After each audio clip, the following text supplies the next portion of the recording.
약은 특별한 경우에 먹지만 음식은 우리가 매일매일 먹어야 되고 일단 누적되고 양이 많고 하니까 음식이 약처럼 효과가 좋다 해서 약식동원. 말이 나온 김에 잠깐 말씀드리면 우리 동양에서는요 약을 좋은 것으로 생각을 합니다. 물론 약은 우리 몸에 좋죠. 나쁘지는 않죠. 하지만 먹으면 안녕하세요. 경희대학교 한의과대학 본초학교실 김호철 교수입니다. 또 그리고 현재 천연물 연구개발 기업 뉴메드 대표이사입니다. 이런 좋은 자리에 초대해 주셔서 진심으로 감사드립니다. 네, 본초라고 하면은 생소하신 분들이 많을 텐데요. 본자가 원래 그 문자로 하면은 나무입니다. 그리고 초는 풀입니다. 그래서 풀뿌리 이런 뜻인데요. 우리가 현재 약으로 사용하는 게 약 한 10,000종 정도를 사용할 수 있고요. 대개 한 400에서 500종 정도가 상용 한약재, 그리고 한의원에서 한 200개 정도 쓰는데, 제가 이제 여러분들께 말씀드리고 싶은 것 중에 하나가 그중에 약 3분의 1은 우리가 일상적으로 먹을 수 있는 식품이라는 겁니다. 그러니까 실제로 약과 음식의 경계가 그렇게 깊지 않다, 그런 걸 제가 많이 느꼈고요. 또 하나는 비싼 약들 있잖아요. 예를 들어서 사향이라든지 웅담이라든지 동충하초 이런 것은 1kg에 1억씩 갑니다. 반드시 비싼 약이라고 해서 우리 몸에 좋은 것은 아니다. 제가 이런 걸 느꼈습니다. 우리 몸에 좋은 것은 오히려 우리한테 흔한 도라지라든지 계피라든지 우리가 흔히 볼 수 있는 그런 것들이 훨씬 좋은 것이다. 비싼 것은 흔하지 않고 귀해서 비싼 거지 효과가 좋아서 비싼 것은 아니다. 이런 걸 제가 느끼고 있습니다. 약식동원이라는 말, 또 의식동원이라고도 합니다. 무슨 뜻이냐 그러면 약과 음식은 근원이 같아, 이런 뜻이에요. 예전에 한번 어느 기업에서도 의뢰가 와서 제가 어디에 있나 그걸 찾아본 적이 있어요. 근데 황제내경이나 신동본초경, 또 동의보감, 본초강목 이런 데에 기록된 것이 없습니다. 이것은 약식동원이라는 문자보다도 예전부터 사람들이 음식과 약이 근원이 같은 데서 출발했다는 통찰에서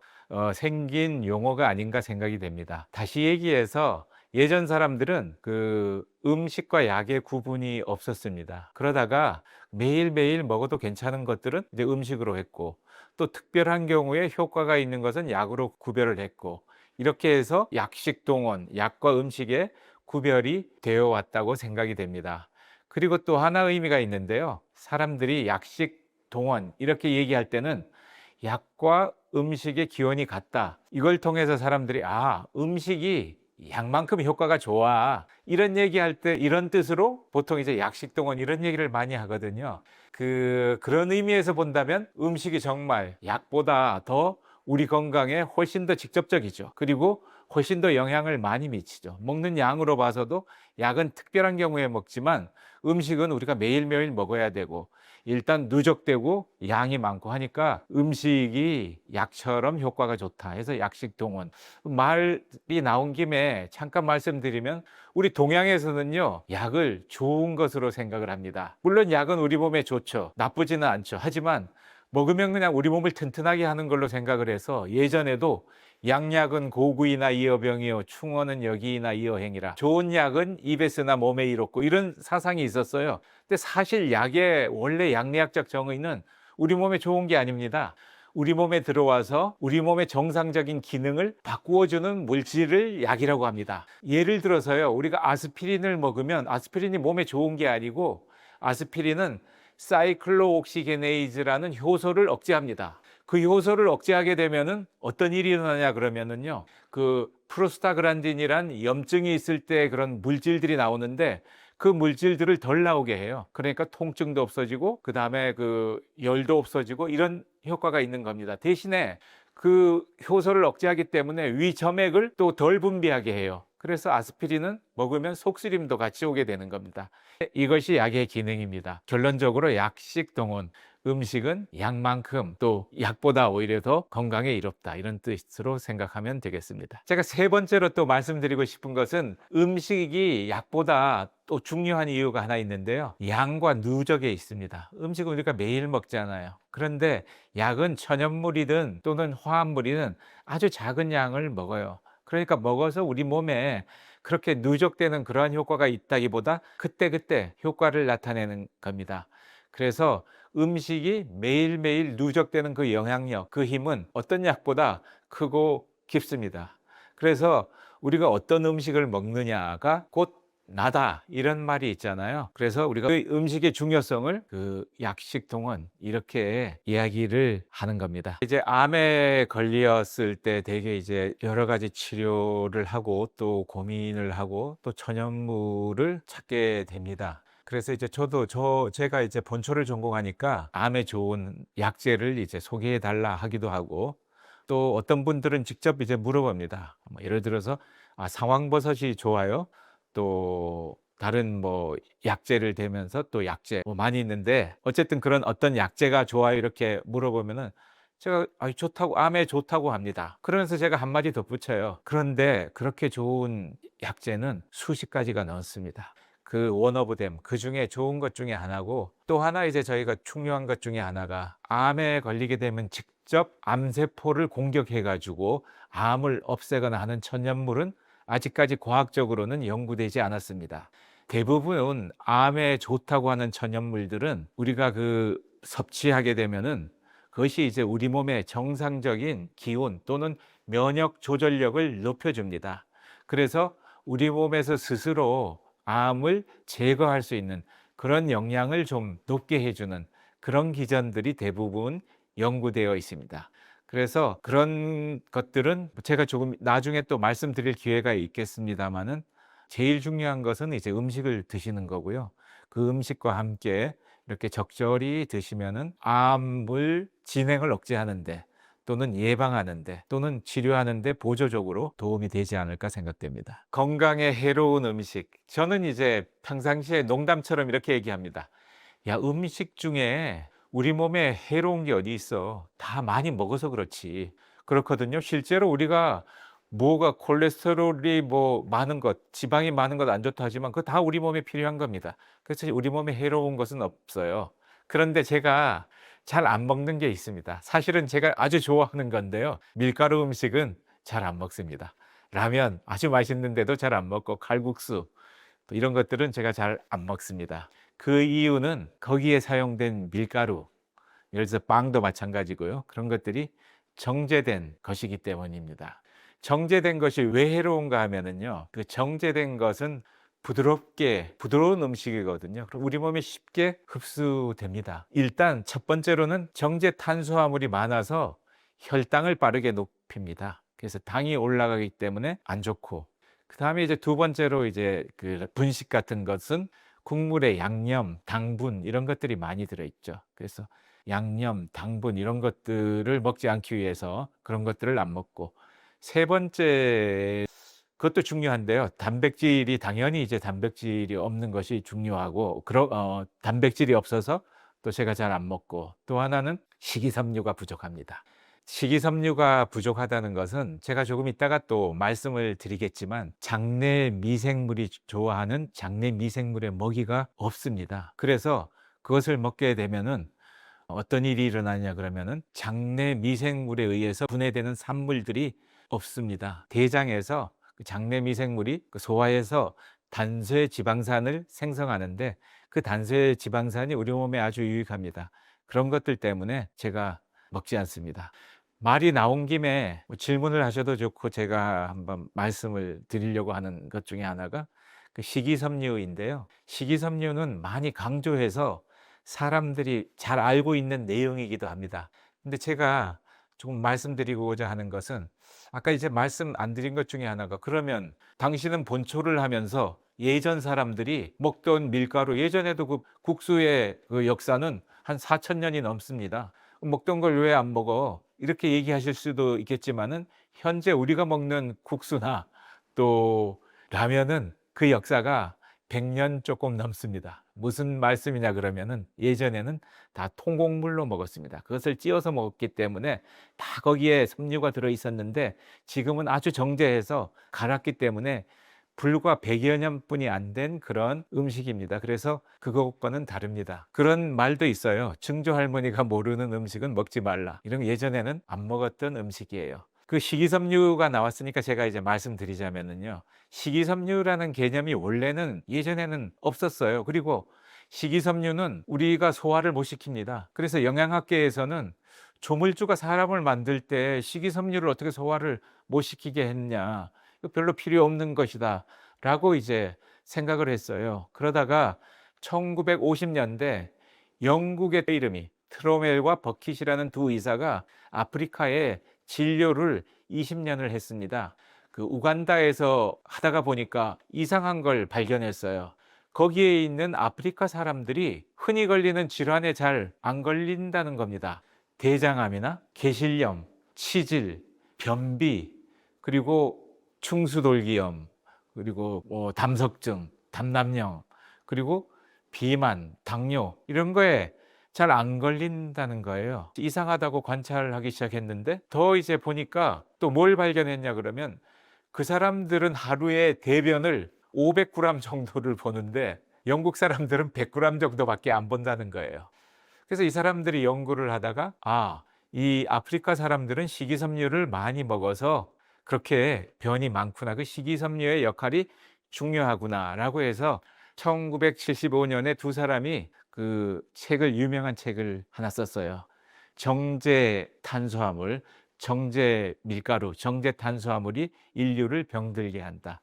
이런 책을 썼고 그 뒤에 이때만 해도 식이섬유는 단지 그런 역할을 하는 걸로 이렇게 생각을 했었는데 점점 연구되면서 불과 10여 년 전부터는 그 단쇄지방산, 장내 미생물이 식이섬유를 분해해서 우리 몸에 좋은 단쇄지방산을 만들어서 우리 몸 곳곳에 보내준다는 이런 것들이 연구되기 시작했고 지금도 활발하게 연구 중입니다. 여기에 더해서 저는 탄산음료도 그렇게 마시지 않습니다. 왜냐하면 그 당분 때문에 그런데요. 그 액체 상태의 당분 이런 게 이제 포만감은 적지만은 혈당에 너무 부담을 주기 때문에 그렇습니다. 그래서 정리하자면은 라면이나 칼국수 이런 거 좋아합니다. 먹을 때에는 주로 건더기를 주로 먹고 또 밀가루는 많이 남기고 그리고 국물도 거의 많이 남기고 이렇게 하고 있습니다. 제일 문제는 너무 많이 먹는 거죠. 제가 말씀드렸다시피 모든 음식은 다 좋은 것이죠. 단 적절하게 먹어야 되는 거죠. 황제내경이라는 책이 있는데요. 한의학의 사상적인 바탕이 되는 책입니다. 그 제일 첫 번째에 이런 말이 나와요. 그 황제가 기백이라는 그 궁중의사에게 물어봅니다. 황제가 살던 시기는 지금부터 약 5,000년 전이고 그 당시에 황제가 이런 질문을 해요.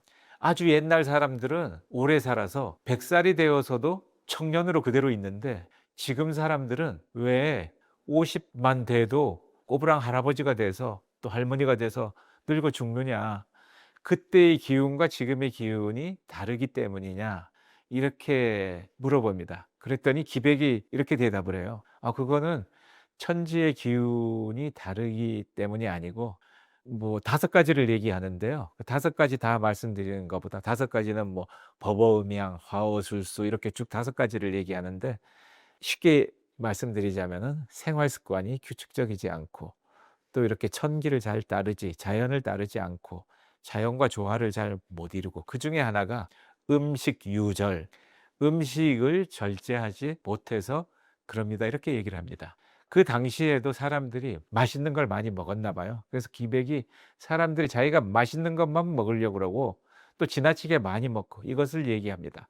그 습관은 지금도 내려오는 것 같아요. 그래서 제가 이렇게 본초를 전공하는 입장에서 이렇게 보면은 사람들이 너무 많이 먹으면서 몸에 안 좋은 음식이라고 그렇게 분류를 해버리는 거예요. 음식의 입장에서는 좀 억울하겠다 이런 생각이 들어요. 본인들이 많이 먹으면서 적정량을 안 먹고 그러니까 이제 너무 많이 먹는 게 문제다. 그리고 두 번째로는 정제 탄수화물, 밀가루, 빵 이런 것들을 너무 많이 먹는다. 이런 생각이 듭니다. 이것은 다시 얘기해서 도정 과정에서 식이섬유를 다 없애버린 겁니다. 그래서 식이섬유, 미세 영양소가 다 없어진 것, 껍데기를 벗겨낸 탄수화물이 되는 거죠. 그래서 먹으면 혈당이 급격히 올라가고 또 췌장은 반복적으로 또 인슐린을 많이 분비하게 되니까 인슐린에 대한 저항성이 생기게 되고 당뇨, 비만, 지방간, 고혈압 이런 대사증후군이 생기게 되는 거죠. 또 이것 때문에 장내 미생물이 굶고 있어요. 장내 미생물도 먹이가 있어야 되는데 우리가 정제 탄수화물을 너무 먹게 되면 먹을 게 없어져요. 대장까지 내려오는 게 없어집니다. 그래서 소장에서 다 흡수되기 때문에 대장에 있는 그 장내 미생물은 뭘 먹고 삽니까? 그래서 미생물이 다양한 것이 다양성이 없어집니다. 그리고 또 올라와서 우리 장에 있는 장의 점막까지 파먹게 돼 가지고 또 다른 질환, 장벽이 약해지죠. 그래서 또 만성 염증이 증가하죠. 그래서 우리 몸에 염증이 많게 되고요. 또 하나 세 번째는 씹는 음식이 없어졌어요. 씹는 것은 단지 음식을 부수는 게 아니에요. 씹는 과정에서 침도 분비되고 또 포만감도 조절하게 되고 혈당도 여기에 반응해서 같이 작용하게 되고 또 소화 효소도 분비되게 되고 뇌 자극까지 이런 것들이 씹는 과정에서 다 일어나는 겁니다. 근데 빨리 먹고 빨리 흡수되고 빨리 배고파지고 이런 음식들 위주로 하니까 우리 몸에 있는 조절 시스템이 흔들리게 되는 거죠. 사실 본초학에서도 비위, 우리 소화기관이 가장 중요하다고 했어요. 우리가 기운이 있다 없다 이렇게 얘기를 할 때 그 기운이 어디서 생기죠? 한의학에서는 기라고 합니다. 그 기가 어디에서 생기나요? 가만히 생각해 보세요. 이 자연에서 우리가 얻는 것들이 뭐가 있을까요? 음식이 있죠. 음식은 어디에서 생깁니까? 땅에서 생깁니다. 그것을 지기라고 합니다. 그리고 음식만 가지고 되나요? 숨 못 쉬면 죽죠. 숨은 어디서 옵니까? 하늘에서 옵니다. 그러면 그걸 천기라고 합니다. 그래서 한의학에서는 지기와 천기가 합하여져 가지고 우리 몸에 기를 형성합니다. 하루만 굶어 보세요. 땅의 기운이 못 오기 때문에 기운이 없어지고 피곤하고 힘듭니다. 그래서 소화기가 이렇게 음식을 먹고 소화하는 것이 중요한데 아무거나 먹어서는 안 되겠죠. 우리가 오래전부터 우리 할머니, 할아버지들이 드셨던 그런 음식을 먹어야 되는데 지금은 다 포장에 들어가 있는 음식, 그건 사실 음식이라고 볼 수가 없죠. 그래서 이런 음식들, 흰 것을 거친 것으로 바꾸어 먹자. 그것이 이제 제가 말씀드리고 싶은 것이고요. 흰쌀밥만 드시지 마시고 잡곡을 거기다가 섞고 보리밥이나 이런 것을 드시고 나물을 한 가지라도 더 드시고 음료수, 탄수화물 이런 거 드시지 마시고 또 차로 대신 바꾸어서 드시고 부드러운 음식 드시지 마시고 오래 씹는 음식 드시고 이렇게 하시면은 건강할 수가 있습니다. 모든 음식은 다 좋죠. 저는 먹을 때 대부분의 이제 음식들 뭐 제가 가리는 음식은 없습니다. 그 정제 탄수화물 빼고는요. 근데 제가 제일 그래도 중요하게 매일매일 먹는다기보다 마십니다. 차를 마십니다. 저는 그 차를 마시는 이유는 차가 맛있는 기호식품이기도 하지만 차가 맛있거든요. 보이차라든지 또는 녹차, 우롱차 이런 거 다 맛있는데 맛도 맛이지만 건강을 위해서 마십니다. 차를 검색해 보면 그 유명한 학술지 펀메드에 검색을 해보면 8천 논문 이상이 많이 연구되어 있습니다. 무엇에 연구되어 있느냐? 차를 매일매일 섭취하는 사람은 여러 가지 암에 덜 걸리고 그리고 심혈관병을 예방한다는 그런 연구 결과들이 많습니다. 그래서 차를 매일 5g 정도를 섭취하려고 하고 있습니다. 차 이야기가 나왔으니까 제가 차에 대해서 잠깐 말씀드리면은요. 그 차는 여러분들이 보이차가 좋다, 홍차가 좋다 이렇게 많이 알고 계실 텐데요. 어느 차나 녹차로 된 것, 카멜리아 시넨시스라는 학명인데요. 녹차로 된 것은 다 똑같은 효과를 가지고 있습니다. 성분의 차이는 조금 있지만은요. 그런데 보이차 중에 여러분들이 일반인들은 잘 모르실 텐데 잘 이렇게 보시면은 보이차 중에 생차와 숙차가 있어요. 생차는 보이 지방에서 나는 차를 그대로 건조해서 자연 발효시킨 겁니다. 보통 뭐 5년, 10년 이렇게 된 것이고요. 숙차, 일반인들은 되게 숙차를 마실 텐데요. 그 숙차는 한 2개월 정도의 인공 발효를 시킨 겁니다. 그래서 숙차에는 오히려 카테킨 함량이 적기 때문에 그 보이 숙차는 오히려 그런 제가 아까 말씀드린 그런 효과가 조금 떨어질 수는 있습니다.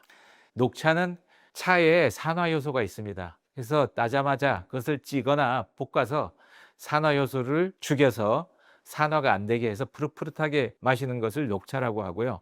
홍차는 우리가 발효차로 90% 정도 발효로 알고 있는데 사실 발효가 아니고 산화시킨 겁니다. 그래서 그것이 이제 홍차고요. 맛을 위해서 그렇게 한 것이고 우롱차는 50% 정도를 산화시킨 겁니다. 우리가 아는 보이차는 흑차라고도 하는데요. 그 흑차는 정말로 미생물에 의해서 발효시킨 겁니다. 진정한 발효차라고 할 수 있죠. 그리고 이 녹차는 또 하나 이제 제가 말씀드리고 싶은 것은 그 차는 보면은 이제 천물차, 두물차, 세물차, 네물차 또는 뭐 세작, 중작, 대작 이렇게 해 가지고 작은 것일수록 값이 비쌉니다. 비싼데 비싸다고 건강에 좋은 것은 아닙니다. 맛이 좋을 뿐이지 오히려 싼 것들이 더 그 카테킨 함량이 높아요. 그래서 싼 거 비싼 거 관계없이 하루에 5g 정도를 섭취하면은 몸에 좋다 이렇게 말씀드릴 수가 있겠습니다. 그 차에 대해서 제가 차의 효과를 좀 더 이제 말씀을 드릴까 합니다. 차는 첫 번째 심혈관 질환 예방의 근거가 상당히 있습니다. 일본 오사카에서 코호트 연구를 했는데요. 그 4만 명을 대상으로 했습니다. 그랬더니 녹차를 마신 여성 하루에 5잔, 그 5잔이라고 하니까 이제 여러 가지 뭐 진하게 마셨냐, 적게 마셨냐 이렇게 우리가 그 따질 수도 있겠지만 한 5g 정도로 생각하시면 됩니다. 그러면은 한 30% 정도 심혈관 질환의 예방을 했습니다. 그리고 상당히 많은 자료들이 심혈관 질환을 예방했다. 이렇게 심혈관 질환을 예방한 이유는 첫 번째로는 이제 콜레스테롤을 낮추는 효과가 있습니다. 그래서 그 콜레스테롤을 낮추고 뇌졸중을 그래서 예방하고 관상동맥 질환을 예방하고 그런 효과를 가지고 있습니다. 그래서 혈관, 대사에 효과가 있고 두 번째로는 일부 암에서 비교적 암을 예방하는 효과가 있습니다. 간암이라든지 여성들의 소화기암, 유방암 이런 것에 재발을 좀 억제했다. 그리고 하루 5g 이상 먹으면 간암 위험이 42% 감소했다. 이런 연구 결과들이 있습니다. 이것도 역시 하루 5잔 먹으면 24%에서 재발률이 16%로 떨어졌다는 그런 연구 결과도 있습니다. 그리고 제가 세 번째로 흥미롭게 본 결과는 역시 암인데요. 그 사이타미 코호트 연구에서 8,552명, 8,000명 이상을 대상으로 연구를 했습니다. 10년간 이렇게 추적해 봤어요. 그랬더니 하루에 10잔 이상을 마시는 사람, 일본은 차를 많이 마시거든요, 우리나라에 비해서. 그리고 하루에 10잔 이상 마시는 사람, 하루에 3잔 이하로 마시는 사람, 이렇게 이제 나눠봤더니 10잔 이상을 마신 사람들이 암이 처음 나타나는 나이가 여자들은 7.3년이 늦어졌습니다. 그리고 남자들은 3.2년이 또 더 늦어졌습니다. 암이 오는 시기를 좀 늦게 하지 않았나, 그리고 암을 예방하지 않았나 이런 생각이 들고, 중요한 것은 두 가지입니다. 매일매일 하루에 마시는 것, 그리고 5g을 마시는 것입니다. 제가 5g 하니까 5g이 도대체 얼마야 이렇게 궁금해 하실 분들이 계실 텐데요. 우리가 그 티백을 보면은 티백에 현미녹차라고 된 것은요 상당히 적어요. 한 1g도 안 돼요. 그거 하지 마시고 일반 녹차라고 한 것은 1.3g에서 1.5g 들어 있습니다. 그거 한 3-4팩을 하루에 드신다고 생각하시면 됩니다. 그리고 그보다 더 좋은 거는 직접 차를 비싼 거 말고 좀 이렇게 싼 것도 더 좋으니까 싼 거를 사셔서 직접 대보시든지 그냥 우리가 먹는 밥숟가락으로 한 2스푼 정도가 5g 되지 않을까 생각되는데요. 그 정도 이렇게 해서 드시면 됩니다.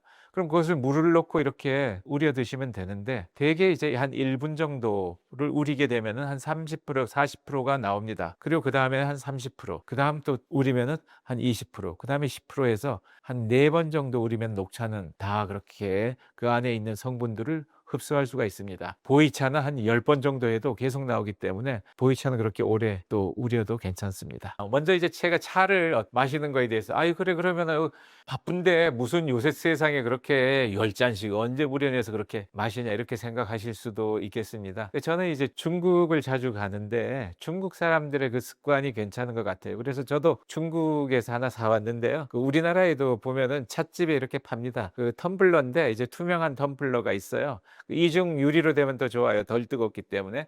거기다가 이제 그 위에다가 차를 넣고 거름망이 위에 하나 있거든요. 거기다가 차를 놓으면 좋은데 오히려 그거보다는 거름망 아래쪽에 차를 놓으면 더 좋습니다.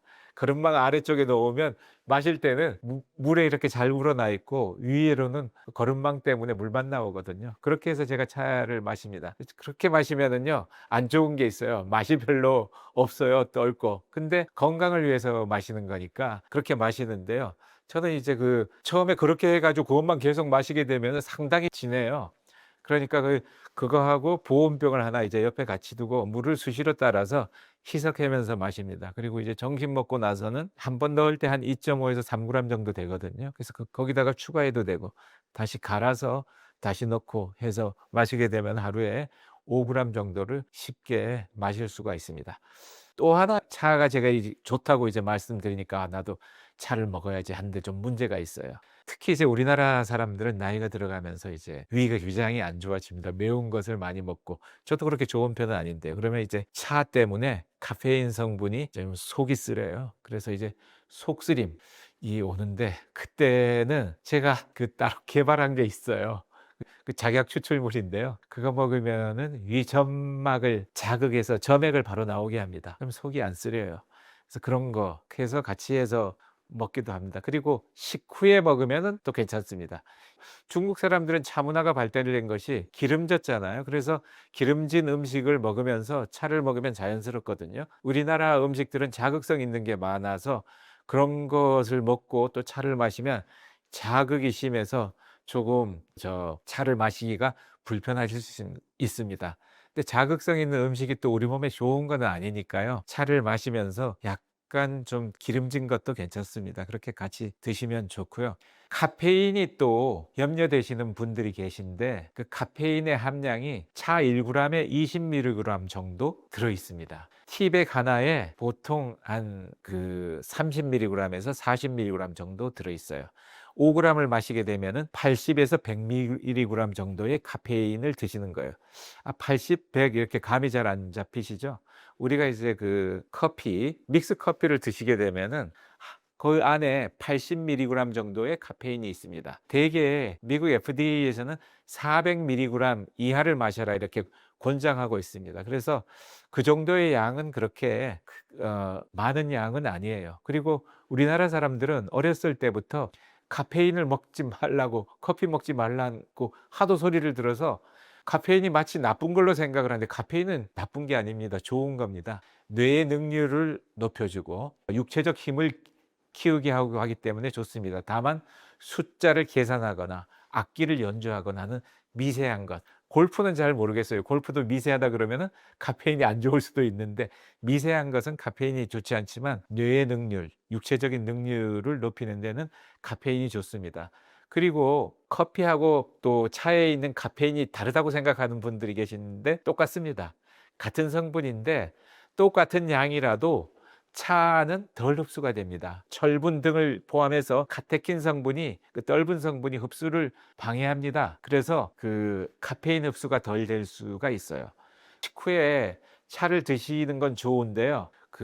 빈혈이 있으신 분들, 철분이 부족한 분들은 식후에 드시면은 안 됩니다. 왜냐하면은 차가 철분 흡수를 방해하기 때문에 식후에 최소 30분, 1 시간 지나서 이렇게 드시는 것을 제가 권장합니다. 녹차 마실 때 잘못된 것은 없고요. 잘못 알고 있는 것이 이제 몇 가지가 비싼 차가 우리 몸에 좋은 차다. 그것은 이제 잘못 알려진 거고요. 또 하나는 저는 이제 차를 사람들에게 건강을 위해서 제일 많이 권하는 것 중에 하나인데 잘못 알고 있는 것 중에 하나가 다도를 또 많이 생각을 해요. 그러니까 차를 마시려면 엄청나게 무슨 많은 예절을 지켜야 되고 이런 생각을 하는데 그럴 필요가 없습니다. 편하게 드시면 좋습니다. 그리고 또 하나 차라고 하니까 차가 몸에 좋지. 그래서 다른 차들 과일차도 있고 또 다른 차도 다 이렇게 차로 마시는 것들 있잖아요. 그 차와 이 차는 완전히 다릅니다. 원래 차의 유래는 녹차만 얘기했어요. 그러다가 우리가 마시는 것을 다 차라고 부르다 보니까 다른 식물차나 이런 것들도 차라고 하는데 차는 꼭 차나무 카멜리아 시넨시스에서 나온 것만 차라고 하고 제가 지금 말씀드리는 그런 효과가 있습니다. 커피는 저도 이제 좋아합니다. 근데 이제 커피나 차나 다 이제 동양서양에서 적절한 카페인도 많이 먹으면 죽어요. 그런데 인류가 오래전부터 카페인의 각성 기능, 중추신경 흥분 기능을 커피는 이제 약하기 때문에 각성이라고 하는데요. 적절한 용량으로 현재까지 정착돼 온 겁니다. 그래서 뭐 커피나 차나 제가 그렇게 이 커피가 와서 아쉽다거나 이런 생각은 없지만, 단지 아쉬운 거는 '왜 우리나라에 이렇게 차 문화가 발달되지 않았을까?' 이런 거에 대해서는 좀 아쉽습니다. 중국에 비해서는 우리가 차에 대한 소비도 적고 또 일반적으로 차를 마시는 분위기가 덜 되어 있다는 생각이 듭니다. 사실 커피가 맛있죠. 커피가, 그런데 중국에서도 계속 차만 마시다가 지금은 젊은 사람들이 커피 소비량도 엄청나게 많아지고, 또 지금도 중국에 가면은 젊은 사람들은 다 이렇게 커피를 마시는 것을 볼 수가 있습니다. 근데 중국은 남방 지방에서는 특히 차를 마시고 북방 지방에서는 술을 마시고 이런 문화들이 잘 형성돼 있습니다. 많이 다르죠. 영양 성분은 한약재, 자연 천연물에 있는 것을 뽑아낸 거죠. 또는 합성한 거죠. 대개 비타민 C, 칼슘, 오메가3 뭐 이런 것이죠. 오메가3는 또 뭐 여러 성분이 있을 수도 있지만, 그런 단일 성분들은 대개 이제 영양제라고 하는 것들인데요. 그 영양제는 부족할 때만 우리 몸에 도움이 됩니다. 결핍이 있을 때 영양 보충이라는 말이 따라 붙죠. 그래서 보충을 해야 됩니다. 빈혈에는 철분, 골다공증이 있을 때는 비타민 D. 그래서 결핍이 있을 때만 효과가 있습니다. 근데 그것도 많이 먹으면 또 부작용이 있기는 하지만, 그래도 영양제가 이런 특성이 있는데, 한약재는 또 천연물은 다른 이야기입니다. 한약재는 보충하는 의미도 있지만 보충하는 의미보다는 기능성 또는 효과로 이야기를 합니다. 영양과 기능 또는 효능의 차이입니다. 약은 효능이라 그러고요. 건강기능식품은 기능, 식품에서는 기능, 이렇게 얘기를 하는데 같은 얘기인데, 예를 들어 보자면은 자동차에 연료가 부족했을 때에는 우리가 가솔린이나 이런 걸 채워주면은 차가 이제 갈 수 있죠. 그것은 부족했을 때 채워주면 가는 것. 이것은 이제 영양의 역할입니다. 차가 뭐 더 가거나 덜 가거나 그런 거는 아니죠. 그런데 차에 엔진 오일에 첨가제 또는 뭐 차에 가솔린에 첨가제 이런 걸 넣게 되면은 기능이 좀 더 빨리 가거나 효율이 높아집니다. 이것이 이제 기능성입니다. 또 달리기 선수한테 영양을 많이 공급했다고 해서 잘 달리는 건 아니죠. 훈련을 해야 되고, 또 자기가 잘 달리려면 여러 가지 자기가 분석해서 훈련을 많이 해야 됩니다. 이런 것들은 잘 달리게 되는 것은 기능이라고 볼 수 있습니다. 한약재에는 하나의 성분이 들어가 있는 게 아니라 수백 가지, 또 수천 가지의 성분이 자연이 빚은 비율대로 그대로 들어가 있습니다. 폴리페놀이라든지 비타민, 미네랄, 식이섬유, 불포화 지방산, 그리고 여러 가지 기능성 성분들이 많이 들어가 있어요. 그러니까 이것은 보충하는 효과도 있지만 보충하는 효과보다는 기능을 더 높게 해 주는 그런 효과가 큰 거죠. 그래서 차이가 있습니다. 그리고 2026년 네이처 메디신에 발표한 재미있는 코스모스 연구가 있는데요. 코코아 폴리페놀 추출물하고 종합 비타민 두 개를 이제 평가를 했는데, 천연 식품 속에 들어 있는 폴리페놀 그리고 분리 정제된 추출물 형태의 폴리페놀이 결과가 달랐습니다. 폴리페놀이 좋다, 폴리페놀 추출물을 알약으로 많이 먹으면 좋다 와 같은 뜻이 아니라는 겁니다. 성분이 중요하지만은 성분이 곧 전체가 아니다, 이런 결론을 얻었고요. 세 번째로 이제 자연물의 힘은 강한 차단, 약처럼 차단을 하는 것이 아니라 적절한 자극을 하는 것들이 많이 있습니다. 그래서 식물은 자신을 보호하기 위해서 여러 가지 방어 물질들을 많이 내는데, 어떤 면에서는 이런 것들이 약한 자극 물질에 영향을 합니다. 그래서 우리 몸의 기능을 더 높여주는 그런 역할을 하게 되죠. 그래서 방어 시스템도 깨우게 되고 면역 기능도 높아지고, 서양에서도 유명한 영양 칼럼니스트 마이클 폴란도 "Don't eat nutrients, eat food." 영양소를 먹지 말고 음식을 먹어라, 이렇게 얘기를 했죠. 이건 본초학에서는 이미 수천 년 전부터 온 말입니다. 제가 중요하게 생각하는 것은 두 가지입니다. 제가 그 섬유질이 많은 것을 먹어야 된다는 생각을 하나 하고요. 또 하나는 단백질을 하루에 100g 정도를 먹어야 된다는 생각을 항상 하고 있습니다. 우리가 음식을 섭취할 때 내가 오늘 100g의 단백질을 먹었는가를 이렇게 한번 생각을 해 보시면은 본인의 음식 습관을 바꾸는 데 도움이 됩니다. 단백질은 제가 아무리 강조해도 지나치지 않고요. 나이가 들수록 중요해지고, 또 요즘 분들은 또 단백질의 중요성을 많이 알고 계실 거예요. 근육이 중요하다고 생각을 하고 계시니까. 그 단백질이 어느 정도 들어 있느냐, 우리가 삼겹살 1 인분을 먹으면 거기에 단백질이 한 30g 정도 이렇게 들어 있습니다. 저도 이제 삼겹살 좋아하지만 지방이 좀 많죠. 그래서 목살을 먹으려고 이렇게 노력을 하고요.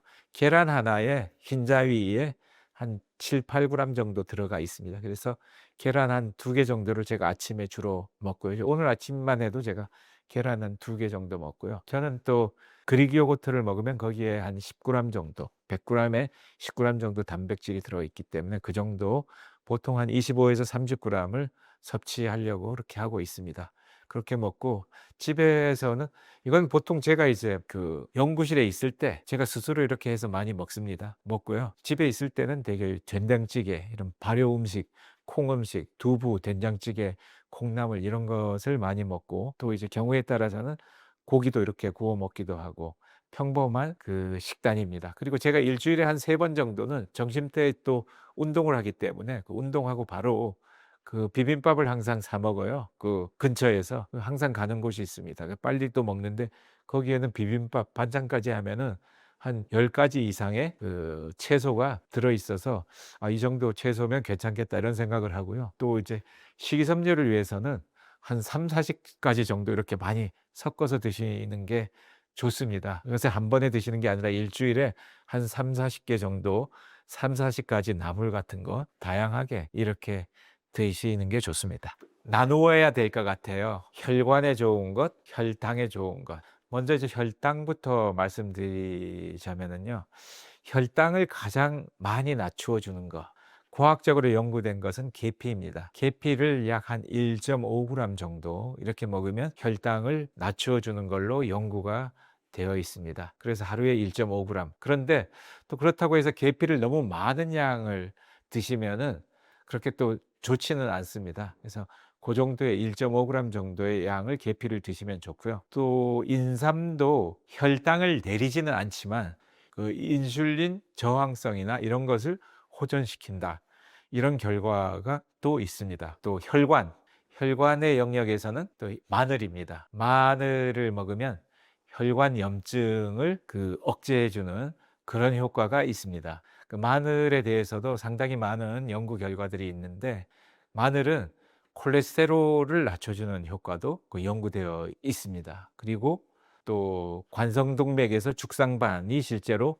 감소했다는 그런 연구도 되어 있고, 또 동맥경화, 혈관벽의 동맥경화를 낮춰주는 효과도 있고요. 또 위암 위험률, 대장암 위험률도 감소시킨다, 이런 그 연구도 있습니다. 알리신이 주된 성분인데요. 이것은 마늘을 으깰 때 나오고 익히면 익힐수록 효과가 조금 떨어집니다. 그래서 저는 가능하면 생마늘을 먹으려고 하고요. 또 제가 집에서 먹을 때 또 제 아내하고 가끔 이제 그 마늘이 없으면 마늘 좀 달라고 이렇게 얘기를 하는데, 없을 때는 좀 준비하라고 그러다 보면 실갱이도 하긴 하는데, 보통 저 이제 마늘 까지 않은 거 그냥 해서 제가 직접 까서 2알에서 3알 정도 먹으면 하루에 적절한 양입니다. 그 정도를 그냥 저는 고추장 안 찍고 그냥 이렇게 먹습니다. 그렇게 먹으면은 그 마늘의 효과를 얻을 수가 있습니다.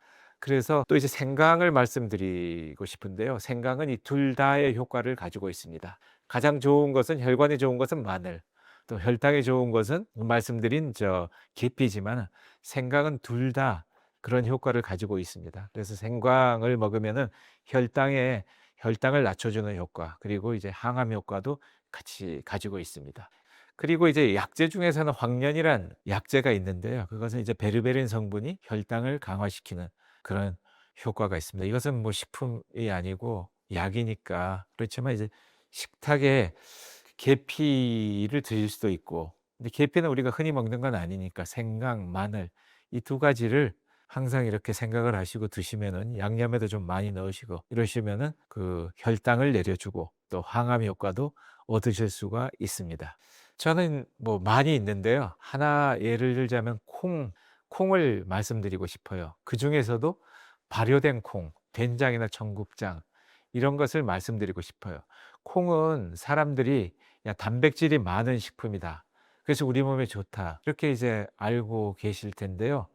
그런 것도 있지만 첫 번째는 이제 단백질, 식이섬유, 지방 이 균형이 거의 완벽한 식품입니다. 근데 현대인의 가장 큰 문제 중에 하나가 혈당이 빨리 올라가는 게 문제잖아요. 근데 콩은 흡수가 상당히 천천히 이렇게 됩니다. 그리고 그래서 이제 식이섬유, 단백질 이런 게 많기 때문에 그 변동을 낮춰주죠. 그래서 포만감도 오래 갑니다. 그래서 당뇨, 비만, 지방간 이런 대사질환 연구할 때 콩은 빠지지가 않습니다. 콩이 항상 좋은 식품 중에 하나로 꼽힙니다. 두 번째로 콩을 발효시키면 된장이라든지 청국장 이렇게 발효를 시키면 뭐 아주 좀 다른 식품이 됩니다. 이런 것은 발효 과정에서 펩타이드, 단백질이 잘라진 그 성분이 나오고 비타민 K2 그리고 여러 가지 미생물, 대사산물들이 나옵니다. 그래서 그 발효시킨 걸 먹으면 장내 미생물, 면역, 혈관 이런 데에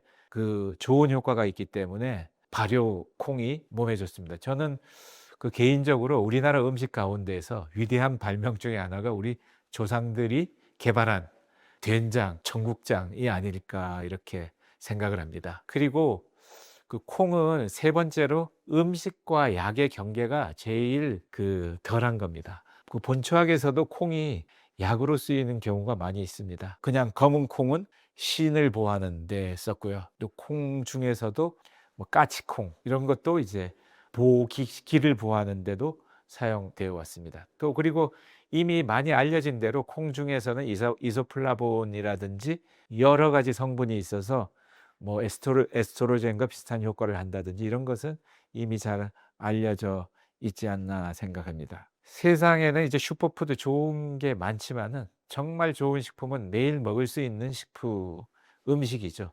그래서 블루베리나 이런 것들은 우리 몸에 좋은 줄을 알지만 매일 먹기 어렵잖아요. 뭐 물론 매일 먹을 수도 있지만 콩은 뭐 삼시세끼 먹을 수 있으니까 가장 좋은 식품이 아닌가 이렇게 생각됩니다. 대부분의 이제 채소, 나물 이런 것들은 많죠. 근데 이제 독소를 빼낸다는 표현은요. 사실 의학적으로는 좀 모호한 말입니다. 독소는 간에서 뭐 디톡스 이런 것도 이제 마케팅에서 나온 용어고요. 해독은 뭐 간에서 하고 있고 신장에서 배설하고 있고 이렇게 하는데 독소가 빠져나간다는 것보다는 우리 몸에 이제 그 노폐물이나 또는 이런 것들을 좀 줄이거나 노폐물의 재흡수를 줄이거나 해서 그리고 이제 만성 염증을 없애거나 이런 뜻으로 이제 말씀하시는 것 같은데요. 채소, 나물, 독소를 없앤다고보다 만성 염증을 좀 가라앉히고 해독 시스템을 좀 도와준다. 그런 정도의 효과라고 생각이 들고요. 첫 번째로는 십자학과 채소, 십자학과라고 하면 브로콜리, 양배추, 무 이런 것들입니다. 설포라판 같은 성분이 들어있고 또 이소티오시아네이트라는 간의 2단계 해독 효소를 활성화시키는 천연 물질들이 들어있어요. 그리고 코호트 연구, 여러 사람들 이런 걸 많이 먹는 사람들을 연구해 봤더니 전립선암, 유방암, 대장암 이런 위험 요소가 감소됐다. 이런 그 연구 결과가 있어요. 두 번째는 이제 백합과 제가 과로 얘기하는데 어떻게 하다 보니까 이제 과의 특성이 좀 달라지는데 백합과는 마늘, 양파, 부추, 대파 이런 채소들은 유기 황화물이 풍부합니다. 역시 간의 해독 고효소를 활성화시키고 만성 염증 지표를 낮춰주고 또 말씀드렸다시피 마늘 같은 경우는 콜레스테롤을 낮춰주고 혈압 내려주고 만성 염증도 낮춰주고 양파의 퀘르세틴 특히 양파 껍질에는 퀘르세틴이 많이 들어가 있어서 항산화 효과도 있고 세 번째로는 거친 나물, 뿌리, 채소 이런 것들인데요. 시래기, 고사리, 취나물, 우엉, 연근, 도라지, 더덕 우리가 먹는 대부분의 나물들이죠. 이런 것들이 우리나라에서 좀 자랑할 만한 우리나라 식문화가 아닌가 생각이 됩니다. 그리고 이런 식이섬유, 폴리페놀 이런 것들이 장내 미생물, 단세지방산을 만들어 가지고 염증을 가라앉히는 그런 효과가 있지 않나 생각이 됩니다. 이왕 나온 김에 제가 아까 단세지방산 계속 드렸는데 뇌에 대한 것을 좀 말씀드리자면은 식이섬유 제가 강조하는데요. 그 식이섬유를 연구하다가 보니까 식이섬유가 장내 미생물에 의해 가지고 단수의 지방산을 만듭니다. 그 단수의 지방산이라고 하면은요, 탄소수가 작은 것을 얘기를 해요. 그 구조 중에서 어렵게 들리실 수도 있는데 그 아세트산이라든지 뷰틸산이라든지 프로피온산 이런 겁니다. 그중에서 특히 아세트산, 뷰틸산 같은 것들은 뇌로 들어간다는 것이 연구가 됐어요. 또는 뇌를 자극한다는 것이 연구가 됐어요.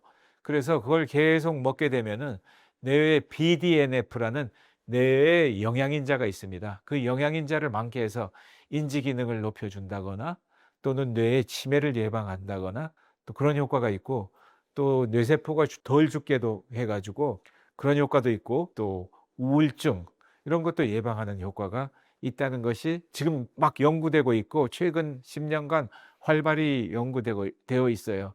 예전에 우리가 그냥 나물을 먹으면은 그 나물이 '아 그래 나물이 비타민도 많고 영양물질이 많으니까 건강에 좋아.' 이렇게 알고 있었는데요. 최근 연구에서는 이것이 뇌로 들어가서 치매도 예방하고 또 머리도 좋게 하고 이런 효과가 있다는 것이 점점 과학적으로 밝혀져 있어요. 본초학에서도 상충견, 봄나물은 한 해의 약 이런 말이 있습니다. 봄에는 나물을 많이 먹으라. 이런 것도 과학적인 근거는 그때 잘 몰랐겠지만은 점점 과학적인 근거가 밝혀지고 있어요. 또 그리고 뭐 강황, 녹차 이런 것도 그 뇌에 좋은 것 중에 하나입니다. 암세포를 굶겨 죽인다 이런 표현은요, 그대로 쓰면 좀 위험한 표현이에요. 이게 치료처럼 들릴 수도 있고 또 쉽게 얘기하려고 그렇게 하는 건데요. 그 암세포가 좋아하는 환경을 줄이고 정상세포가 버틸 수 있는 몸의 환경을 만드는 거, 이런 의미로 얘기하는 것 같아요. 근데 암이 그렇게 한 가지 방법으로 해결되는 것은 아니죠. 암세포가 좋아하는 몸의 환경은 있고 반대로 암세포가 자라기 어려운 그런 환경도 있는데요. 본초학에서 이렇게 보면은 암세포가 좋아하는 환경은 영양이 과잉된 경우에, 그리고 만성 염증이 있을 때, 그리고 순환, 대사의 정체 이런 경우가 암세포가 좋아하는 것 같고요. 한의학에서는 이걸 담음, 어혈, 습열 이렇게 표현을 하고 있고요. 현대의학적으로 보면은 비만이나 인슐린 저항성, 그리고 지방간, 만성염증, 또 장내 미생물 불균형 이런 거하고 좀 연관성이 있는 것 같아요.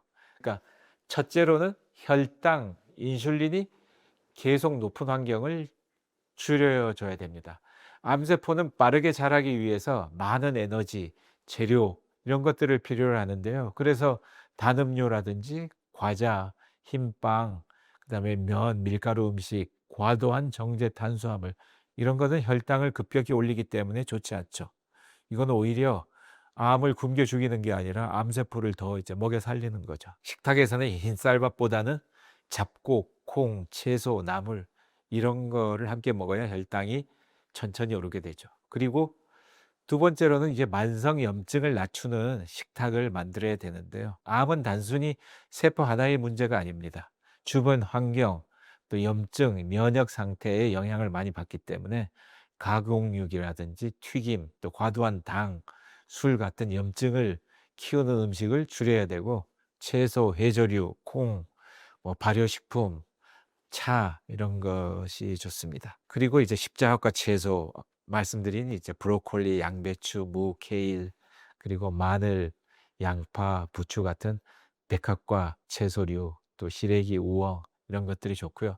세 번째로는 이제 장내 미생물이 살아있는 환경을 만들어 주는 것이 중요합니다. 장내 미생물이 염증, 면역에 깊숙이 관여되어 있기 때문에 식이섬유가 부족하게 되면은 장내 미생물이 단수 지방산을 충분히 만들지 못하고 장벽도 약해지고, 그래서 그 염증 반응이 더 심해질 수도 수 있고, 그래서 암 예방 식단에도 그 식이섬유가 매우 중요합니다. 제가 이제 그 본초를 전공하다 보니까요, 많은 분들이 암에 뭐가 좋으냐고 많이 물어보거든요. 그래서 암에 좋은 것들이 많이 있습니다. 암을 치료하는 것들이 문헌에 나와 있는 것은 많이 있는데, 그래도 우리가 과학적인 근거가 가장 큰 게 뭘까? 그런 많이 연구된 게 뭔가? 이렇게 따져보면은요, 제가 생각할 때는 녹차가 데이터가 제일 많은 것 같아요. 녹차를 하루에 5g 이상 먹는 게 중요한 것 같고요. 그 녹차를 하면은 암 재발에 이제 효과가 있다. 소화기 암, 또 만성염증, 인슐린 저항성에 좋다. 이런 것도 있고, 특히 이제 카테킨이 암, 염증 대사 핵심 경로에 연결되어 있다. 그리고 계속 먹다 보면은 암 발생률도 줄여준다. 뭐 이런 연구들이 많이 되어 있어서. 그리고 운지버섯. 버섯 종류는 되게 면역력에 관여되기 때문에 무조건 면역력에 관여된다고 해서 암에 좋은 건 아닌데, 운지버섯이 많이 연구되어 있습니다. 일본에서도 1976년부터 항암 보조의약품으로 또 이제 허가되어서 사용되고 있고, 위암, 대장암 이런 데 사용되고 있습니다.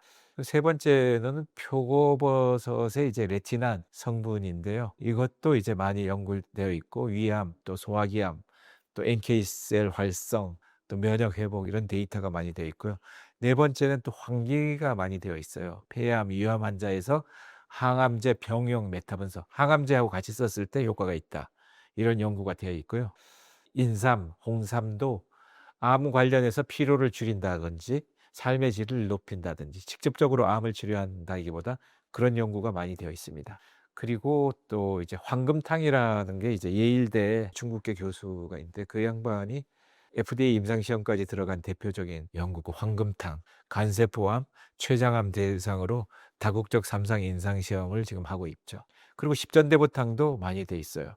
일본에서도 정식 보험 처방이 되고, 십전대보탕은 그 10가지 한약재 들어간 거, 십전대보탕이 많이 연구되어 있고요. 또 그러고 이제 그 된 것 중에 하나가 이제 영지버섯이 면역, 피로, 삶의 질 개선. 영지버섯도 그 면역에 영향을 많이 끼치는 거거든요. 그래서 이제 그 항암 효과가 많이 연구돼 있고, 그다음에 율무도 그 코엑셀로라이드 이런 것들이 중국과 일본에서 그 허가받은 보조 항암제죠. 과학적으로 연구된 것이고, 또 많은 분들이 뭐가 좋다더라, 뭐가 좋다더라 이런 거 얘기하는 거 많지만, 실제로 과학적으로 연구된 것은 그렇게 많지 않고요. 강황, 커큐민 같은 거, 강황 우리가 그 카레를 먹는 거, 그것도 이제 마찬가지로 그 항암 효과가 있는데, 공통점은 이거예요. 직접 암세포를 죽이는 효과가 연구된 것이 아니고, 항암제와 함께 보조로 썼을 때 효과가 있다거나, 또는 항암, 암 관련 삶의 질을 높여준다거나,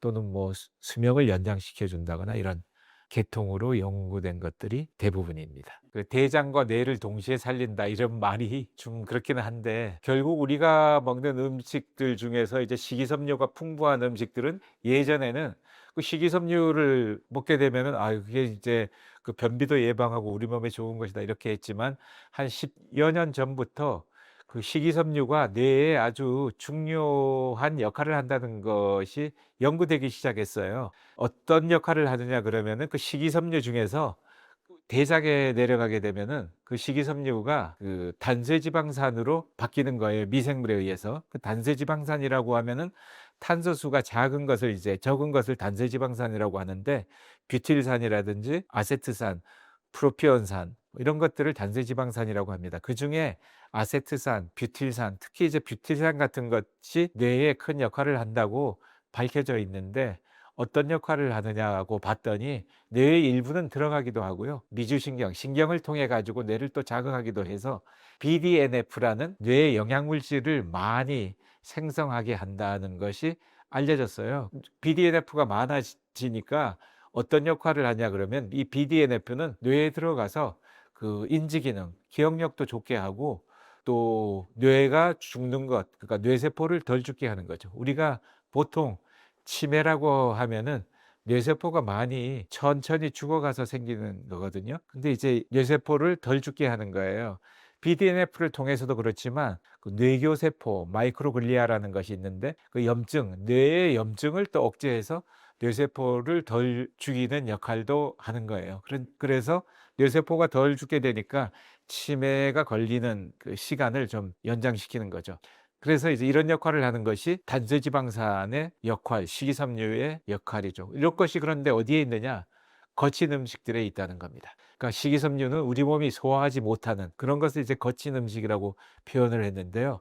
이런 것들이 장내 미생물의 먹이가 되는데 우엉이나 연근, 도라지, 시래기, 취나물, 뭐 현미, 보리, 귀리 이런 것들입니다. 특히 제일 많은 것 중에 하나가 보리예요, 보리. 그래서 보리를 많이 드시면은 보리밥이나 이런 걸 많이 드시면 좋고 또 이런 것들을 빵을 드실 때도 가능하면 보리가 많은 빵 뭐 이런 것들 통곡물 빵을 많이 드시면은 좋을 것 같고요. 두 번째로는 발효식품입니다. 발효식품이 장, 뇌를 살려 가지고 그 장뇌축에 영향을 주는데 김치, 된장, 전국장 이런 발효식품들은 유익균, 발효 대사산물 이런 것들이 이제 많이 들어 있습니다. 그리고 여기다가 미역, 다시마 같은 해조류, 콩류, 채소 이런 것들이 곁들여지면은 미생물이 다양해지고 장내 미생물이 다양해지고 또 훨씬 더 풍부해집니다. 이것이 세계적으로 그 뇌 건강에 좋다고 잘 알려진 것이 지중해식 식단이잖아요. 샐러드 이런 것들인데 올리브 같은 거. 한국의 전통 식단도 이와 같은 공통점이 있다는 것이 연구되어 있어요. 그래서 둘 다 채소가 많고 식이섬유가 풍부하고 그리고 발효 음식이 많고 또 지나치게 정제된 음식이 적다 이런 특징이 있죠. 그리고 피해야 될 거는 말씀드린 대로 그 부드러운 거, 빨리 흡수되는 거, 정제된 것은 좀 피해야 된다. 이런 것이 이제 뇌를 튼튼하게 하는 우리 식이 습관이 되겠죠. 뇌 얘기가 나왔으니까 뭐 한번 말씀드리자면은 되게 나이가 들면서 우리가 걱정하는 것 중에 하나가 치매잖아요. 통계적으로 65세 이상 인구의 10%가 치매 환자입니다. 85세 이상 인구의 50%가 치매입니다. 90세 이상 인구의 70%가 치매입니다. 만약에 100세까지 살게 되면은 거의 90% 이상, 95%, 99% 되지 않겠어요? 그래서 오래 사는 것도 중요하지만 치매 안 걸리는 게 되게 힘듭니다. 근데 치매가 걸리는 아주 단순한 이유 중에 하나는 뇌세포가 점점 죽기 때문에 그런데요. 이 뇌세포가 죽는 이유는 여러 가지 원인이 있어요. 만성염증, 또 산화적인 손상, 또 그리고 우리가 막 신경질 내거나 하면은 그 뇌에 있는 그 글루타메이트가 많이 나오거든요. 과흥분, 흥분돼서 뇌세포가 많이 죽게 됩니다. 그래서 이런 것 뇌세포를 덜 죽게 하려면 뭐 긍정적인 생각 이런 걸 사람들이 많이 얘기하는데 일단 화를 덜 내야 되고요. 그리고 이제 음식 중에서는 식이섬유나 이런 것들을 이제 풍부한 음식을 많이 먹어야 됩니다. 음식들 또 이런 약들을 신경보호, 뇌보호, 뉴로 프로텍션, 뇌세포를 보호한다 이렇게 얘기를 하는데 제가 말씀드린 식이섬유가 풍부한 음식들, 채소류는 이런 성분들이 많이 들어서 치매도 같이 예방할 수가 있고 치매가 생기는 시간을 연장할 수가 있습니다. 뇌세포 우리 습관 중에서 뇌세포를 많이 죽이는 행동, 습관 그런 거는요. 실험하기가 연구하기가 어려워서 연구들이 그렇게 많지는 않지만은 술을 먹으면 그 뇌세포가 많이 죽는다는 것은 좀 알려져 있습니다. 많이 연구되어 있고 또 뇌세포가 많이 죽는 것 중에서 이거 제 개인적인 생각인데요. 화를 내면은 뇌세포가 더 죽지 않을까 생각이 됩니다. 왜냐하면은 우리가 화를 낼 때 그 흥분성 신경 전달 물질이 많이 나오거든요. 그 글루타메이트라는 신경 전달 물질이 많이 나옵니다. 그렇게 되면은 아무래도 글루타메이트가 신경 손상을 일으킨다는 것은 이미 오래전부터 연구되어 있어요. 그 뇌세포가 더 빨리 죽을 걸로 생각이 됩니다. 그래서 제가 항상 농담 비슷하게 신경질을 많이 내면은 치매에 빨리 걸린다 이렇게 제가 얘기를 하고요. 보통 이제 우리 사람의 뇌세포는 뭐 1000억 개까지 된다 이렇게 700억 개, 1000억 개 이렇게 얘기를 하는데요. 16살, 17살 요때가 이제 가장 많습니다. 20살 되기 전까지가 가장 많아요. 그때는 뇌세포도 많고 또 감각도 많잖아요. 그래서 이팔 청춘이면은 뭐 지나가는 바람만 이렇게 불어도 웃는다고 감정도 풍부하고 그럴 때잖아요. 나이가 들어가면서 점점 뇌세포가 죽어갑니다. 그래서 어떤 치매 그 연구를 많이 하신 분, 권위 있으신 분이 그런 얘기 하시는 것도 제가 들었는데 저도 일리 있는 말이라고 생각이 됩니다. 20살 때부터 고때부터 치매가 시작된다 이렇게. 이거는 이제 정설은 아니지만 저도 생각하기에 오히려 그 전보다 더 빨리 치매가 시작된다 이렇게 저도 생각을 하고 있어요. 되게 사람의 성장 기간이 18년 정도 되는데 침팬지나 이런 거에 비해서 한 3배 정도 됩니다. 사람들은 그 성장 기간이 되게 키를 키우려고 그렇게 된다고 생각을 하지만 사실은 키보다도 뇌를 키우기 위해서 그렇습니다. 되게 우리가 카페인 먹지 말라고 그러죠, 애들 보고. 그 카페인은 먹지 말라는 게 되게 이제 초등학교 때는 먹지 말라 이렇게 하는데 되게 13살 정도 되잖아요. 그때 나이에 뇌가 제일 늦게 발달합니다. 뇌가 발달했다는 거는 뭐냐 그러면 뇌에 흥분성 신경 전달 그리고 억제성 신경 전달이 있는데 그 억제성이 잘 갖추어지는 겁니다. 애들은 경기를 많이 하죠, 어렸을 때. 그 경기를 많이 하는데 그 이유는 뇌가 덜 발달돼서 그렇습니다. 흥분성 신경이 많은 거예요. 억제성 신경이 덜 발달됐기 때문에. 그래서 이제 점점 나이가 들수록 억제성 신경이 더 이제 발달되고 해서 13살까지는 이렇게 발달이 되는데 카페인 먹지 말라고 그러는데 사실 카페인 왜 먹지 말라고 그러지? 뭐 이렇게 이제 하는데 또 카페인 먹지 말라고 이제 아이들한테 커피는 먹지 못하게 하면서 엄마가 콜라는 또 먹게 해요. 콜라는 한 병에 한 캔에 한 30mg 정도 카페인이 들어 있어요. 뭐 적은 양은 크게 문제가 없어요. 차도 아이들한테 적은 양은 괜찮다고 이렇게 알려져 있습니다. 네. 카페인을 먹지 못하게 하는 이유는 카페인이 중추신경을 흥분시키기 때문에 아이들의 뇌가 덜 발달되었을 때 흥분하게 되면은 또 여러 가지 뭐 중추신경이 흥분되면은 문제가 생기니까 그래서 마시지 못하게 하는 거고 한 13살 정도까지는 괜찮고 점점 발달해서 키도 크고 하면서 최종 끝나는 데가 18살, 20살입니다. 그래서 키가 크는 기간이기도 하지만 그 기간이 정확하게 뇌가 자라는 기간하고 거의 일치합니다. 사실 키는 덜 중요하고 뇌가 이렇게 완성돼 가는 게 훨씬 더 중요하기 때문에 아마 조물주가 인간을 그렇게 성장 기간이 길도록 만들었나 봐요. 예, 근데 이제 뇌세포가 좀 우리 몸에 있는 세포들하고는 좀 다릅니다. 다른 세포들은요, 되게 세포 분열을 합니다. 그래서 입안에 이렇게 입안에 뭐가 뜨거운 거 먹다가 튀면은 며칠 지나면 괜찮아요. 세포가 새로 생겼기 때문에. 피부에 여기 상처가 나도 한 2-3주 지나면 괜찮습니다. 다시 세포 분열해서 자랐기 때문에. 대개 이제 1년 정도 지나면 우리 몸은 모양은 그대로라도 1년 전에 있는 세포가 남아 있는 게 한 3%도 안 됩니다. 대부분 다 바뀌는 거거든요. 안 바뀌는 것이 신장세포, 골수세포, 뇌세포 이런 것들입니다. 뇌세포가 만약에 바뀌면 어떻게 되겠어요? 우리 공부한 게 다 무용지물이 되겠죠. 그래서 뇌세포는 제 이거는 제 생각이에요. 근데 이제 뇌세포는 한번 이렇게 만들어지면은 계속 있다가 한번 죽으면 다시 생기지 않습니다. 최근에는 연구에 의하면은 뇌세포가 다시 생긴다. 뭐 그런 연구도 있습니다. 근데 그 기능 어쨌든 이것은 뭐 일부의 연구고요. 뇌세포는 일단 한번 죽으면은 끝입니다. 계속 죽어만 가기만 할 뿐이에요. 근데 그 뇌세포가 점점 죽어가서 그러면은 한 75세, 80세 되면은 상당히 많은 부분이 죽습니다. 그렇게 죽으면 기능을 못하지 않겠냐? 또 그렇지는 않습니다. 뇌세포가 한번 죽으면 그 옆에 있는 세포들이 시냅스라고 그래서 연결을 많이 합니다. 그래서 뇌세포가 많이 죽어도 몇십 프로씩 죽어가도 또 그 기능은 얼마 그렇게 많이 떨어지지는 않습니다. 물론 그 기능을 한다고 해도 나이 들면은 점점 이렇게 기억력도 떨어지고 이렇게 하긴 하지만요. 신경보호, 뇌세포를 덜 죽게 하는 게 치매 예방이죠. 치매 예방이라고는 하지만 완전히 예방은 안 되고 내가 치매가 생기는 시기를 좀 늦춰보자 이런 거고 치매 연구자들의 많은 연구자들이 뭐 치매를 낫기 위해서 연구하는 게 아니고 치매를 어떻게 하면 한 5년 정도 발병 시기를 늦춰보자 뭐 이렇게 연구들을 많이 하고 있습니다. 세계적으로 많은 연구자들이 있는데요. 어떻게 해야 되느냐? 몇 가지 방법이 있는데 하나는 우리가 화를 내면 신경질을 내면 신경전달 물질, 흥분성 신경전달 물질이 나와서 뇌세포를 많이 죽게 하고 또 뇌의 염증이 또 뇌세포를 많이 죽게 합니다. 만성염증을 줄이기 위해서는 제가 말씀드린 식이섬유가 풍부한 것들, 그런 것들을 섭취하는 게 좋겠죠. 저는 이제 제가 연구를 하다가 보니까요. 뇌세포를 이렇게 덜 죽게 하는 것을 제가 오랫동안 연구를 했어요.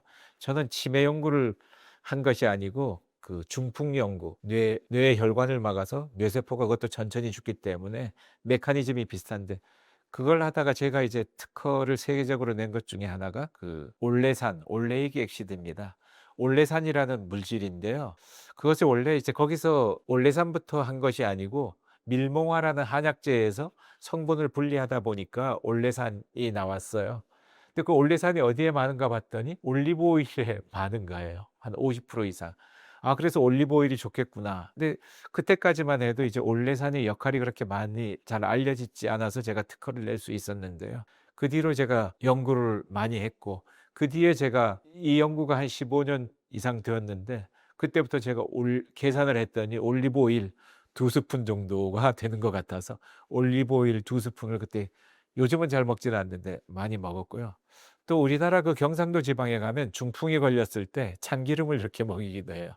저도 참기름도 많이 연구를 했는데 이런 기름 성분들이 또 뇌세포를 그 덜 죽이는 효과가 있습니다. 또 종자류, 씨앗 종류의 기름이 많거든요. 그래서 종자류를 많이 먹으면은 뇌세포가 덜 죽고요.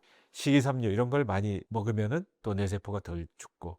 그러고 이제 생활 습관 중에서 피해야 될 것은 이제 술을 먹게 되면은, 술을 마시게 되면은 술은 직접 뇌세포를 공격합니다. 그래서 뇌세포를 보호하기 위해서는 술을 좀 덜 드셔야 되고, 요것이 이제 가장 중요한 거고요. 또 이런 걸 하려다 보니까 내가 긍정적인 삶을 살아야 되니까. 왜 긍정적인 삶을 살아야 됩니까? 계속 화를 내면 안 되니까.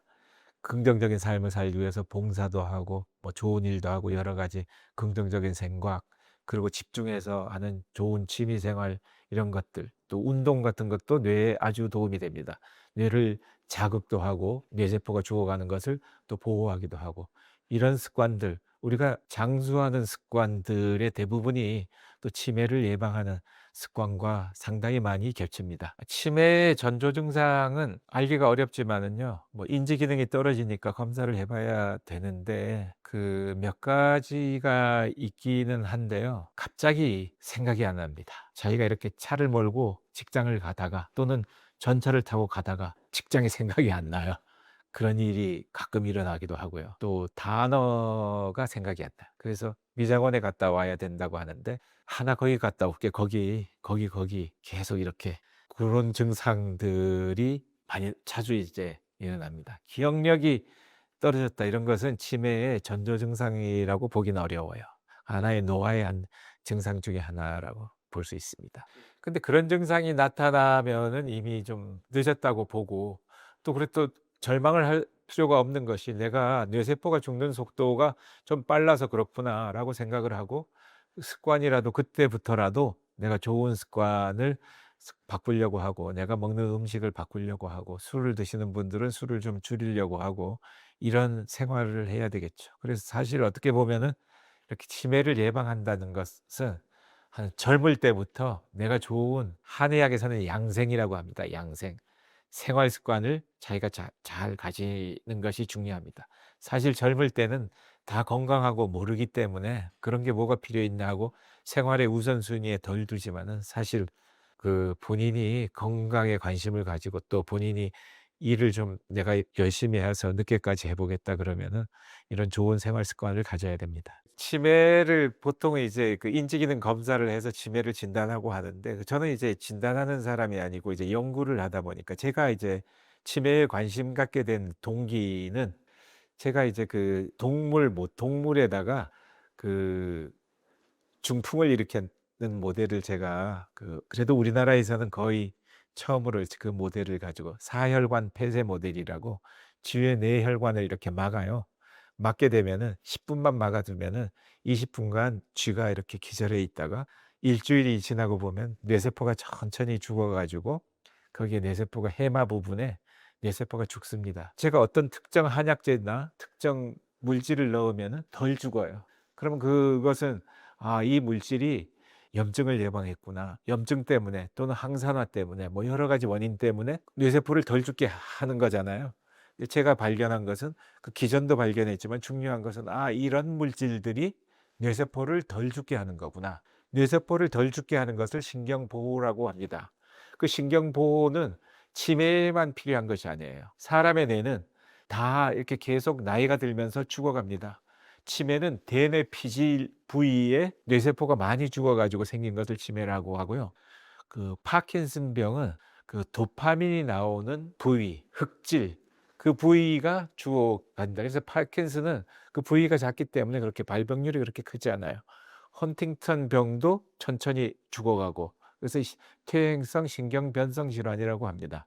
제가 그렇게 연구를 하다가 보니까 많은 한약재들이 되게 천연물이잖아요. 이런 건 신경 보호, 뇌세포 보호를 한다는 것을 제가 알게 됐어요. 우리 흔히 보면은 가시오과피라든지 그다음에 황금이란 한약재가 있어요. 황금 또 그리고 오미자 뭐 이런 한약재들이 또 갈근, 칡, 뇌세포가 죽는 것을 막아주는 그런 효과가 있는 것을 제가 발견을 했고 제가 이제 이거를 할 때 제가 좀 뭐 요새는 옛날 회고하면서 글을 쓰는데 저희 미국에서 코넬 의대에 교환 교수 있을 때 제가 이 모델을 배웠어요. 그 저를 가르쳐 주신 분이 이 모델을 개발한 이 세계 최초로 개발할 때 코넬 의대에서 대학원생으로 계시던 분인데 그래서 이제 정확하게 가르쳐 주셨죠. 가르쳐 주시는데 이 워낙 어려운 이틀간 실험을 해야 돼요. 쥐를 가지고 수술을 하는데 하루에도 많이 해 봤자 8 마리 정도 하는데 일주일에 8 마리 이상 못 해요.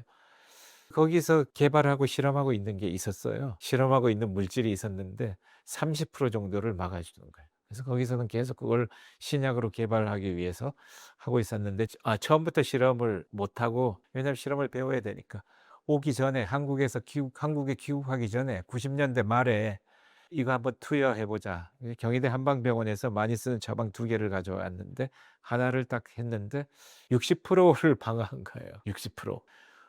그래서 이제 그게 너무 효과가 좋아서 거기 실험실에서 다 모여 가지고 "이게 무슨 성분이야? 왜 이렇게 좋아?" 이렇게 했는데 제가 "야 이건 하나의 성분이 아니고 엄청나게 많은 성분들이 합한 처방이야." 그랬더니 "에이 그러면 약으로 개발 못 하겠네." 그래 가지고 이제 몇 마리 실험을 하고 그냥 왔어요. 그래서 제가 2000년 초에 제가 PK21 사업을 하면서 한방신약 개발팀에서 한약재들을 검색을 하기 시작했죠. 그리고 또 이제 자생식물 프론티어 사업 시작할 때 자생식물 이용 기술 사업단에 제가 거기에 이제 들어가서 이걸 본격적으로 하게 됐죠. 그래서 이제 황금이라는 한약재를 계속 실험을 하면서 효과가 크다는 걸 알게 됐고 황금 성분까지 다 분리를 해서 4개 성분의 효과가 있다는 걸 알았는데 황금 전체 추출물이 제일 효과가 좋다는 걸 알아 가지고 그걸 특허를 내고 우리나라의 모 이제 제약회사에 기술 이전까지 했는데 그게 이제 끝까지 개발은 안 되고 거기서 멈췄고 그 특허도 만료가 됐지만 황금이라는 한약재가 아주 그 플라보노이드 성분이 많은데 뇌세포를 가 죽는 것을 막아주는 신경보호 효과가 탁월한 것을 제가 알고 있죠. 그래서 제가 만든 그 제품에 그 황금이 고 정도의 용량이 들어가 있죠. 제가 이거 뭐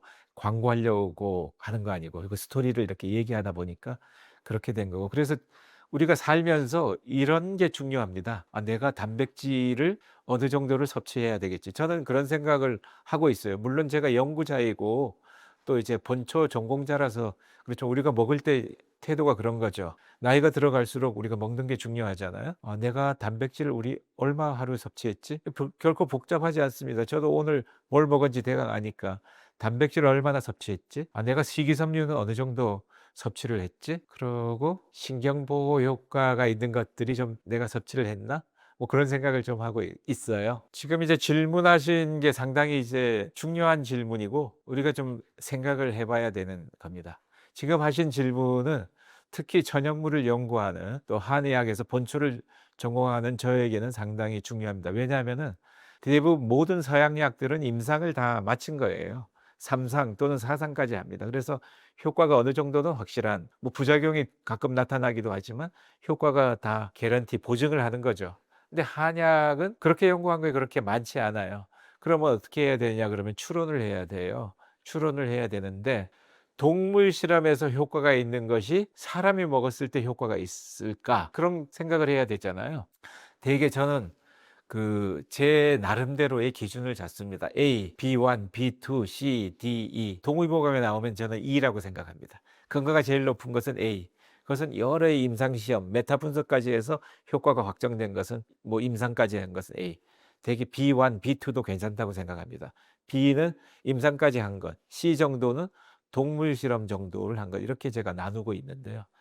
암에서 동물 실험에서 효과가 있었다. 사람하고 관련성이 그렇게 크지 않을 거라고 생각이 됩니다. 왜냐하면은 쥐에서의 암, 동물에서의 암과 사람에서의 암은 그 메커니즘이 많이 다르고 사람에서 암이 훨씬 더 복잡하기 때문에 훨씬 더 다를 거라고 생각을 하고요. 이런 것들을 이제 동물 모델이라고 합니다. 우리가 연구를 할 때 동물들을 사람하고 비슷하게 모델을 만들어요. 그래서 그 모델을 만들면 어떤 모델들은 사람하고 정말 비슷한 모델이 있어요. 예를 들어서 고혈압 연구를 할 때 우리가 자발성 고혈압 힌지 SHR이라고 합니다.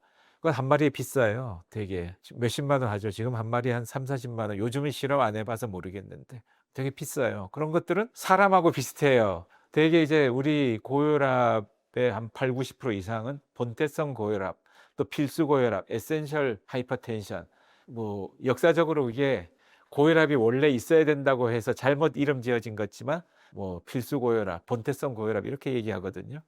그거와 쥐의 모델이 비슷해요. 그래서 거기서 효과 있으면 사람한테도 효과가 있을 확률이 상당히 높아요. 이런 건 연관성이 높은 거죠. 그래서 고혈압 치료제가 잘 개발이 돼 있어요. 다른 질환보다 다 단계별로 잘 되어 있고 프로토콜도 잘 되어 있어요. 동물 모델이 잘 되어 있기 때문에. 근데 치매는 사람하고 비슷한 치매 모델이 아직 개발이 안 돼 있어요.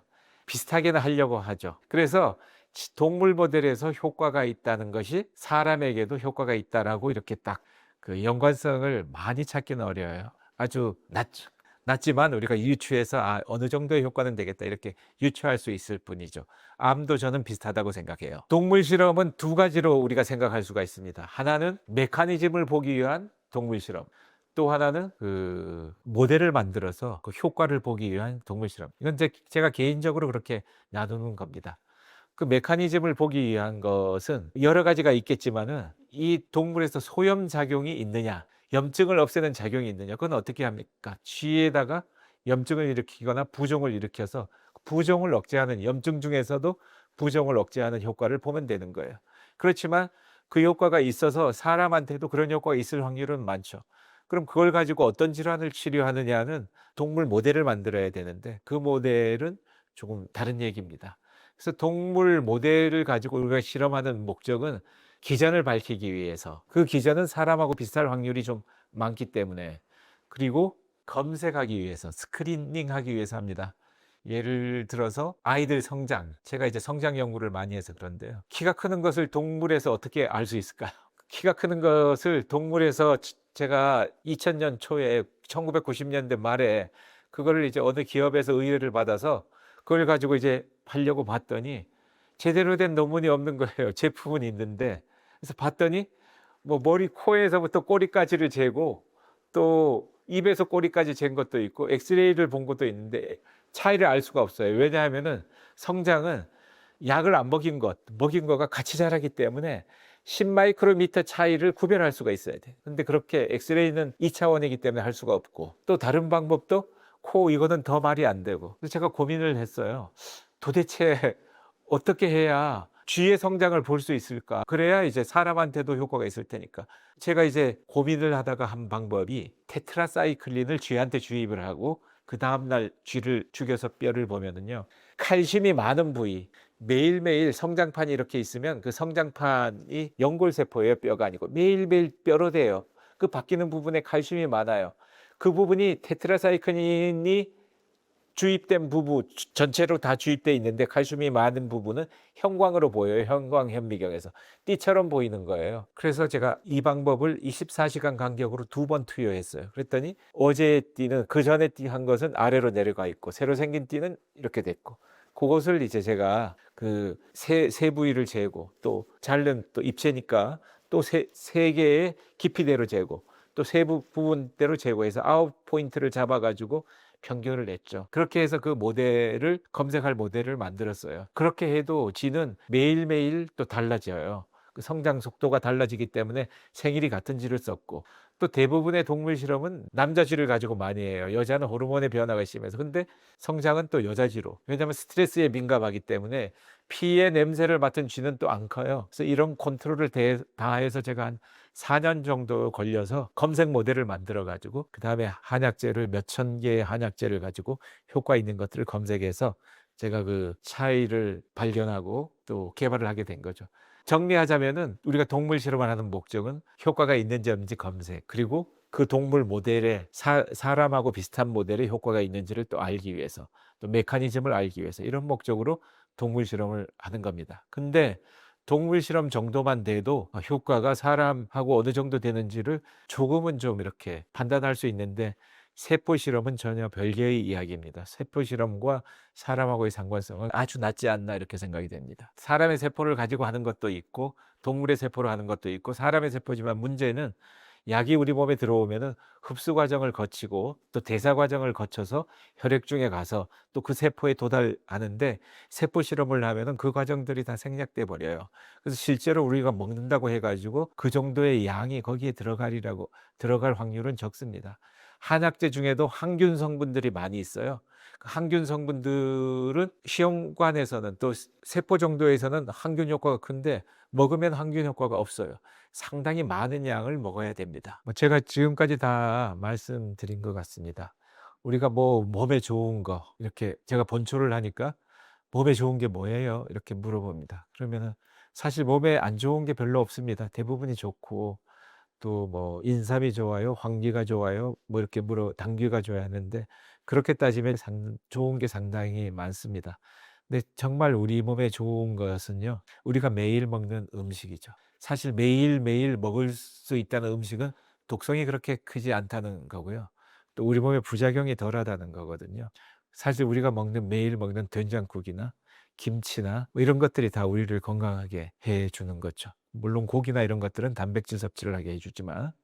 그래서 내가 정말로 어떤 질환이 있다거나 할 때 특효약을 찾기보다는 흔히 먹는 음식, 본인의 음식 습관을 잘 조절하고 좋은 음식 습관을 기르는 것이 가장 건강하게 사는 방법이라고 생각이 됩니다. 감사합니다.